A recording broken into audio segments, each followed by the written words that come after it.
ஆண்டவரே, உமக்கு முன்பாக நான் நன்மையும் பிரியமான காரியத்தை செய்வதற்கு இந்த கடைசி கால அபிஷேக ஜெபத்துல எங்களுடைய தேசத்தில் உள்ள ராஜாக்களுக்காக, ஜனாதிபதி ஐயாவுக்காக ஆண்டவரே நாங்கள் ஜெபிக்கிறோம்.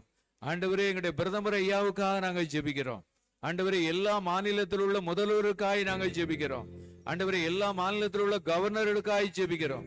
ஆண்டவரே, எங்களுடைய தேசத்தில் உள்ள கேபினெட் அமைச்சர்களுக்காய் ஜெபிக்கிறோம். எல்லா எம்பிக்காய் எம்எல்ஏக்காய் ஜெபிக்கிறோம். அதிகாரமுள்ள எல்லா அதிகாரிகளுக்காக நாங்கள் ஜெபிக்கிறோம் ஐயா. எல்லாருக்காக ஒரு ஸ்தோத்திரம் பண்ணிட்டா போதும். வசனம் அப்படித்தான் சொல்லு, எல்லாருக்காய் ஸ்தோத்திரம். எல்லாருக்காக நாங்க விண்ணப்பங்களை ஏறெடுக்கிறோம். எல்லாருக்காய் வேண்டுதல்களை ஏறெடுக்கிறோம். எல்லாருக்காக நாங்க ஸ்தோத்திரம் பண்ணுகிறோம். நீர் எங்க தேசத்துல தந்த எல்லா பொறுப்புள்ள அதிகாரிகளுக்காக ஸ்தோத்திரம். ஆண்டவரே, நாங்க ஸ்தோத்திரம் பண்ண பண்ண பண்ண ஆண்டவரே, அங்க எல்லா கலகங்கள்லாம் மாறி போயிரும் ஆண்டவரே. எல்லா அமளிகளும் ஆண்டவரே, கொந்தளிப்புலாம் மாறி போயிரும் ஆண்டவரே.